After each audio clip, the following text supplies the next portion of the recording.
בואו נדבר על נושא שנתניהו מאוד אוהב בתקופה האחרונה.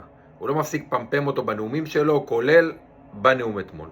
וזה מה שהוא ושאר הפיונים שלו מנסים להדביק על המחאה, זה הסיפור הזה של הסרבנות. מנסים להעליל על המחאה שהיא מעודדת סרבנות. למרות שבפועל מה שקורה כאן זו ממש לא סרבנות. יש קבוצה לא קטנה של קצינים וחיילים במילואים, טייסים, יחידות מיוחדות, יחידות טכנולוגיות, חירניקים, אנשי מודיעין וכן הלאה.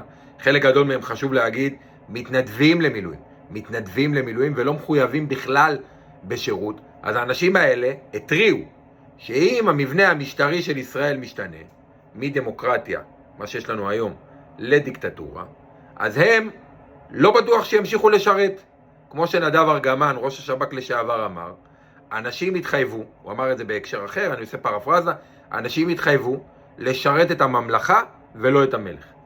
אבל מכאן, מההתראה הזאת, ועד להגיד שמישהו סירב, או מישהו איים קונקרטית בסירוב, זו דמגוגיה לשמה. ממשלת נתניהו מתכננת לשנות את ישראל מהיסוד, ולהרוס את העיקרון הכי בסיסי של המדינה הזו, שהוא הדמוקרטיה. ואחר כך הם באים בטענות ובעזות מצח לגיבורי ישראל לדורותיהם, שמתריעים שערס כזה של דמוקרטיה יוביל לפירוק הצבא ולחוסר יכולת שלהם להמשיך לשרת.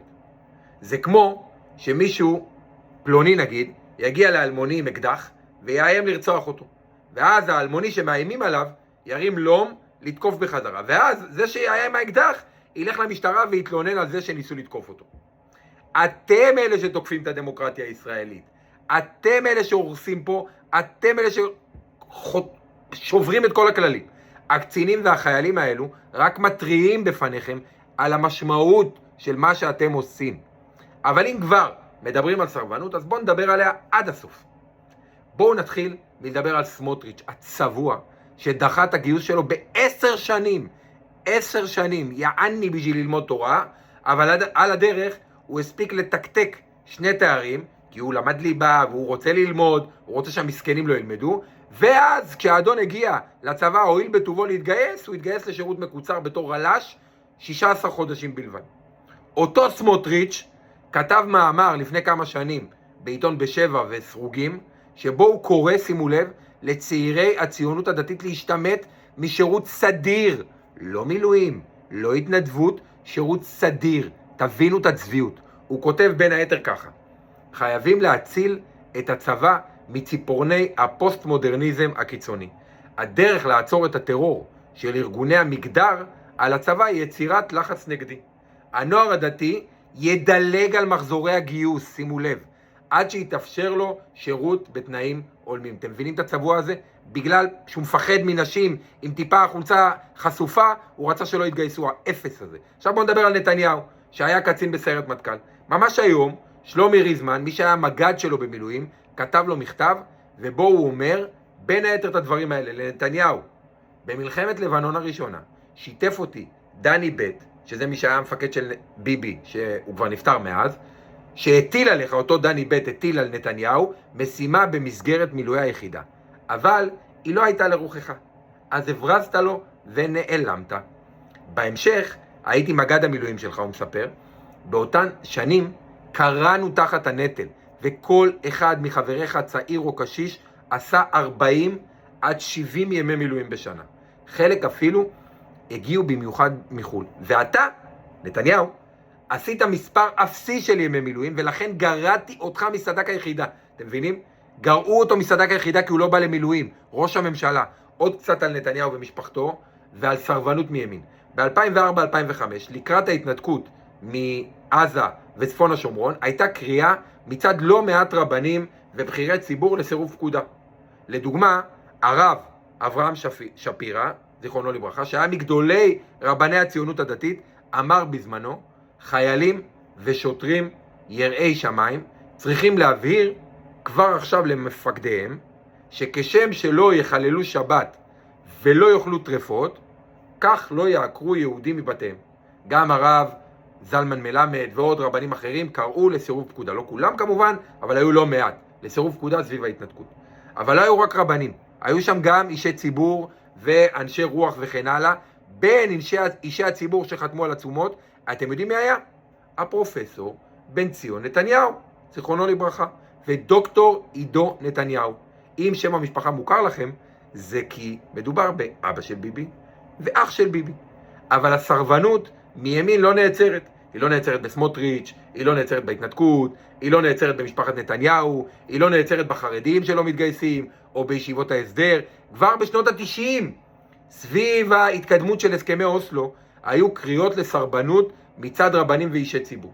רבנים מובילים, לא בשוליים. הרב שפירא שהזכרנו, הרב גורן, הרב משה צבי נריה, הרב דרוקמן זיכרונו לברכה, הם קראו מפורשות לסירוב פקודה, לא לבטל התנדבות, חיילים בסדיר ובמילואים.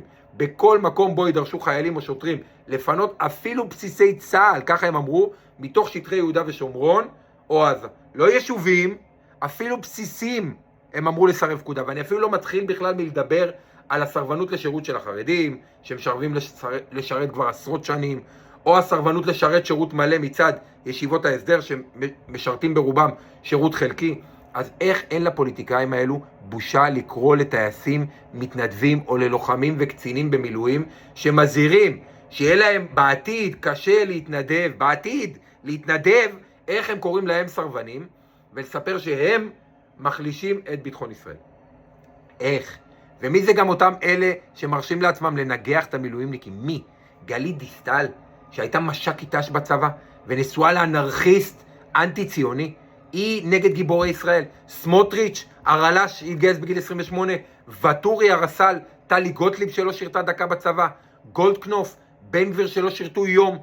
איך הקואליציה הזו, כמה בושה, כמה חוסר בושה, איך הקואליציה הזו שיותר מחצי ממנה השתמטו משירות מלא, מרשה לעצמה להעלות את הנושא הזה ולהשתמש בזה ככלי נגד המחאה.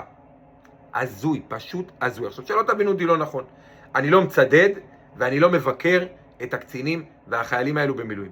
אישית, אני בטוח שהם ימשיכו להילחם גם בשביל המדינה וגם על המדינה ועל הדמוקרטיה שלנו כל עוד הם יידרשו. אבל אין ספק שזו בהחלט דילמה קשה מאוד. זה קונפליקט אמיתי, ערכי קשה מאוד.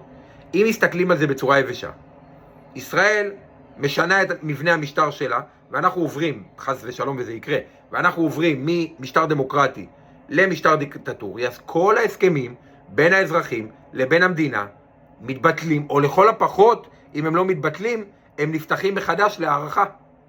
בואו ניקח אפילו את השבועה הבסיסית שחיילי צה"ל נשבעים. גולדקנופ וכל אלה שלא שירתו, אני אעשה לכם אחר כך שיעור פרטי.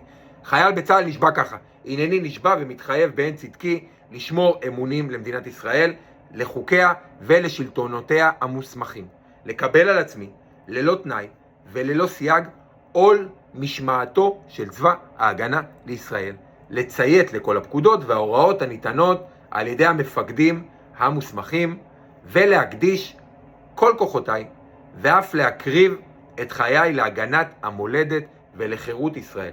השבועה הזו היא תולדה של סעיף 3 בפקודת צה"ל שניתנה ב-48.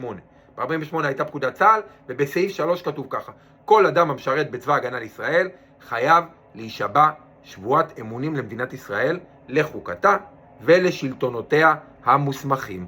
מאז יש את חוק יסוד הצבא, אבל הבסיס של השבועה מגיע משם. על איזו חוקה הם מדברים ב-48? על מה שמגילת, כי אין לנו חוקה, על מה שמגילת העצמאות נתנה לנו, שהם העקרונות המנחים, הם האני מאמין של עם ישראל במדינת ישראל. השופט זמורה, נשיא בית המשפט העליון הראשון, עוד אמר את זה ב-48. ואם הממשלה מחליטה לשנות מהותית את האני מאמין הזה ולסטות ממנו ברגל גסה, אין ספק שזו שאלה קשה מאוד לכל קצין או חייל במילואים ובסדיר, האם הוא מעוניין להמשיך את ההסכם שהוא חתם עם המדינה ולעמוד מאחורי השבועה שלו. אז בפעם הבאה שמפמפמים לכם את הבלוף הזה של סרבנות מצד מובילי המחאה או מצד המחאה בכלל, תזכרו, מדובר בעיקר במתנדבים. זו לא סרבנות שמדובר במתנדבים, ובכל מקרה, אם חס ושלום המדינה הופכת לדיקטטורה, זו עילה לבחינה מחדש של יחסי האזרח והמדינה. והכי חשוב, תזכרו מי אלו אותם צבועים שזועקים נגד הסרבנות מצד הקואליציה. מי אלה אותם צבועים? נתניהו שברח ממילואים, סמוטריץ' שברח משירות, רובם הגדול משתמטים או סרבני שירות מלא, הם והמנהיגים שלהם קראו לא פעם לסרבנות על מלא מלא מלא מלא.